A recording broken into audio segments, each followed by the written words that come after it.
crab needs a home. The life of a hermit crab isn't so bad. They live near the seashore and they bathe in the warm sun. They bathe in the salty sea and they play in the surf. Không, surf bình thường. Surf. Đây bây giờ. Surf.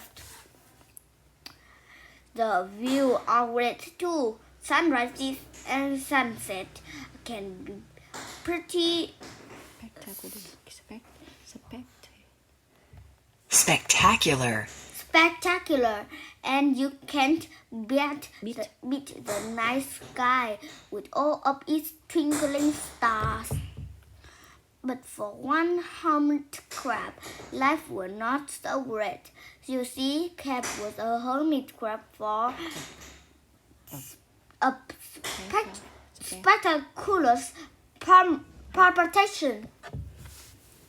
You might think that being the biggest crab on the seashore has its advantage. However, for Cap, the advantage was few. Advantages was few and far between. Đi ơi, xuống nhà đi. One of the biggest problems with being big was just that being big makes it easy for hungry go to spot Cap. I say hung like kites in the steppe near sea breeze. But there was a bigger problem. Cap could not find a home that was big enough for him. Hermit crabs live in the discarded shell for snails.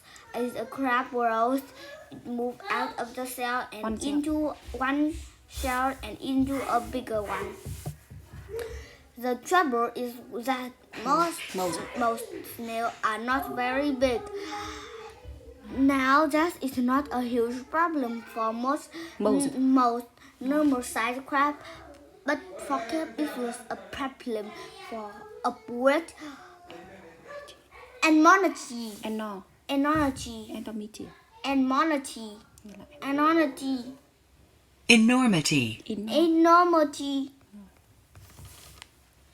Cap walked sideways up and down the shore.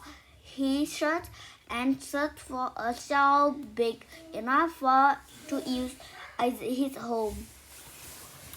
He waited and waited, hoping that soon one day a large shell would wash up on shore. While he waited to find a proper home, Cap lived in a large hole in a rock. Now the hole was a fine home for most of the animals, but it was not a proper home for a hermit crab.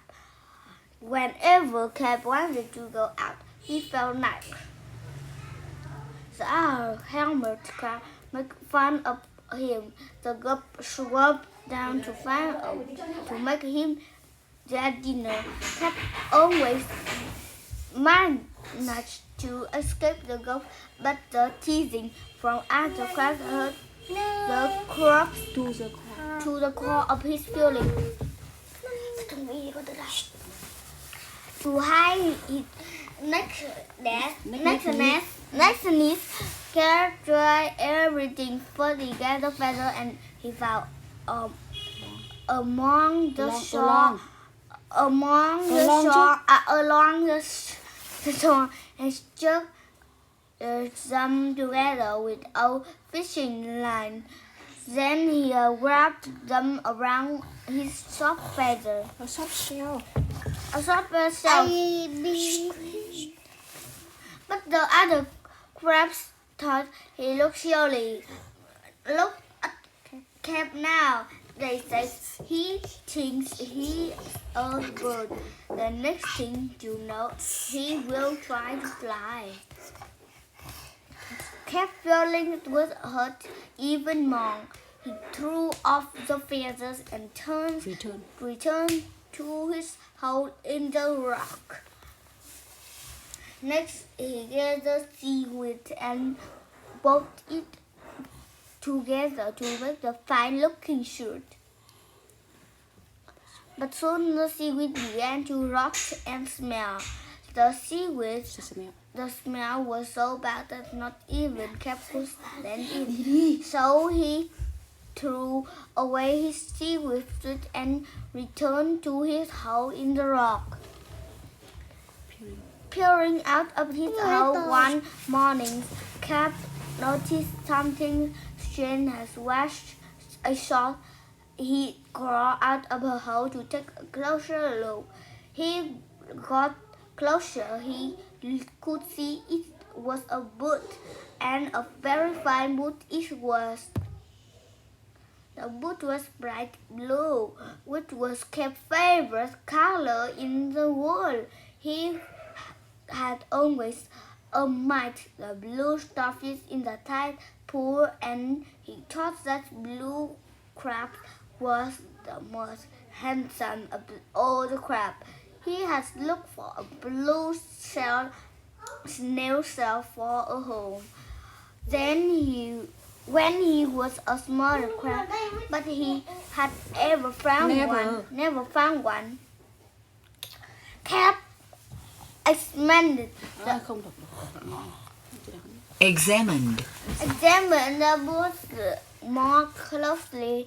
It was made of rubber and would be perfect for stormy days. That's when the cold winds and rain blew off the sea, and on the toes of the boat was two large eyes. Ah, thought Cap. These eyes were suddenly scared of the woodland birds. And best of all, the boot was large. Cap looked inside and sized it up. The boot was most definitely big enough for Cap's and Marge's spot. And enormous body. He crossed onto the boat, into the boat. It with a perfect fit. Cap took down the shore, wearing his new home. The girl was frightened by the two large eyes looking up at them. All of the other crabs squished and asked as Cap walked up by. They were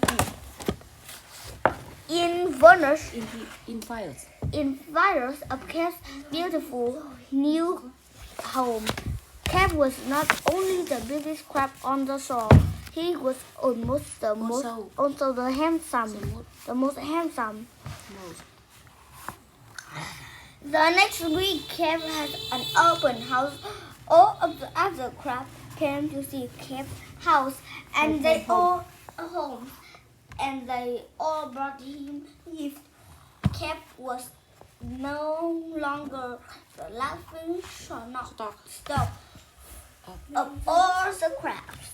He was the envy of the seashore.